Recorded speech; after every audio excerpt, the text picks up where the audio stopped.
चलिए दोस्तों, जो भारत की जो प्राकृतिक संरचना थी, जो नदियां थी या जो पर्वत पठार थे, जो अभी तक आपको वीडियो दिए गए हैं, उसी क्रम में जो आज आपको वीडियो दिया जा रहा है वो मालवा का पठार से संबंधित आपको जानकारी दी जा रही है, से संबंधित आपको वीडियो दिया जा रहा है। तो मालवा के पठार की लोकेशन देखिएगा। जो मालवा का पठारी क्षेत्र है, ये मालवा का पठारी क्षेत्र है, ऐसे करके लोकेशन है।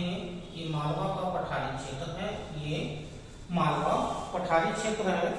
अब मालवा पठारी क्षेत्र की लोकेशन देखिएगा तो मालवा पठारी क्षेत्र के इस क्षेत्र में जो पठार लगा हुआ है वो मेवाड़ का पठार है।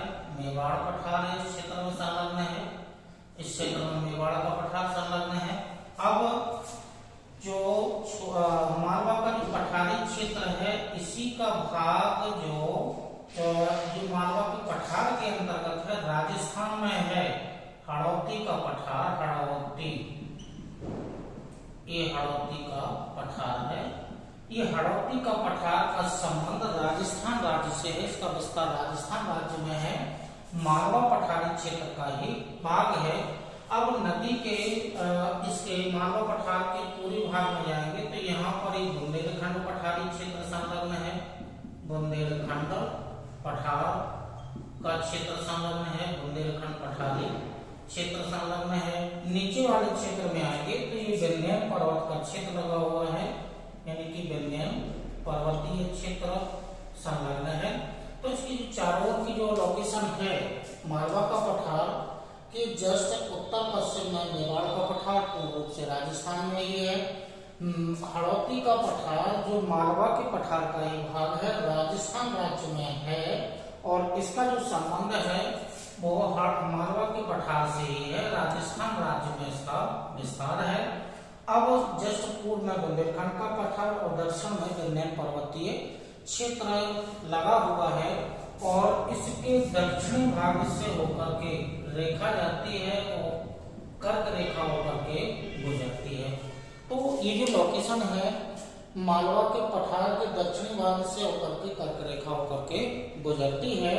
अब इसकी लोकेशन में आएगा तो इसकी जो उत्पत्ति हुई है वो क्रेटेशियस काल में, यानी कि क्रेटेशियस जो इसकी उत्पत्ति है, उत्पत्ति क्रेटेशियस काल में, क्रेटेशियस काल में शांत दरारी ज्वालामुखी उद्गार से इसकी उत्पत्ति हुई है। शांत दरारी ज्वालामुखी उद्गार से इसकी उत्पत्ति हुई है, जिस कारण से यहाँ बैसाल्ट चट्टान का निर्माण हुआ है। बैसाल्ट चट्टान का निर्माण हुआ है। और बैसाल्ट चट्टान के अपक्षय और अपर्दन से जो स्थानिक मृदा है, उस स्थानिक मृदा में जो उत्पत्ति हुई है वो काली मिट्टी, यानी कि काली मिट्टी का विकास यहाँ पर हुआ है। ये जो काली मिट्टी है पूरे मालवा के पठारी क्षेत्र में है। और मालवा के पठार का संबंध मुख्य रूप से मध्य प्रदेश राज्य में इसका पूरा का पूरा विस्तार है। थोड़ा सा विस्तार राजस्थान में है, जिसे नाम दिया गया है हड़ौती का पठार, इसे नाम दिया गया है। काली मिट्टी का विकास होने से ये जो मालवा का पठारी क्षेत्र है, यह मालवा का पठारी क्षेत्र यानी कि दलहनी और तिलहनी फसलों के उत्पादन के लिए महत्वपूर्ण मिट्टी है, काली मिट्टी है, जो पूरे मालवा के पठारी क्षेत्र में पाई जाती है। इसके अलावा जो चंबल और उसकी सहायक नदियां, ये मुख्य रूप से चंबल नदी है, ये चंबल नदी है। चंबल और उसकी सहायक नदियों के अपवाह क्षेत्र का संबंध मालवा के पठारी क्षेत्र से है। चंबल और उसकी सहायक नदियों के द्वारा यहाँ मृदा का अपरदन ज्यादा हुआ है कि भारत में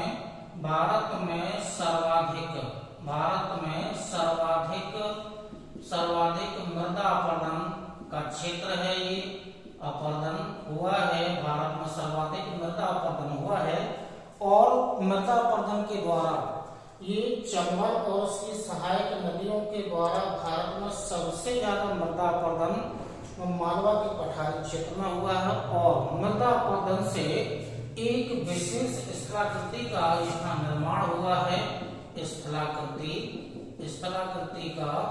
स्थलाकृति का निर्माण हुआ, उस स्थलाकृति को विशेष नाम दिया जाता है, यानी कि बीहड़ क्षेत्र या बीहड़ भूमि नाम दिया जाता है, या इंग्लिश में रेवाइन्स कहा जाता है। तो जो बीहड़ क्षेत्र है वो बीहड़ क्षेत्र का संबंध चंबल और उसकी सहायक नदियों से है। मालवा पठारी क्षेत्र में पाई जाने वाली विशेष स्थलाकृति है जिसका नाम है बीहड़। तो बीहड़ का संबंध मालवा के पठारी क्षेत्र से है और चंबल नदी और उसकी सहायक नदियों का अपवाद क्षेत्र मालवा के पठारी क्षेत्र से होता है। तो जो आज आपको वीडियो दिया गया है वो मालवा पठारी क्षेत्र से संबंधित आपको वीडियो दिया गया है। इसी क्रम में आगे भी अन्य वीडियो आपको दिए जाते रहेंगे। तब तक के लिए नमस्कार, धन्यवाद, जय हिंद।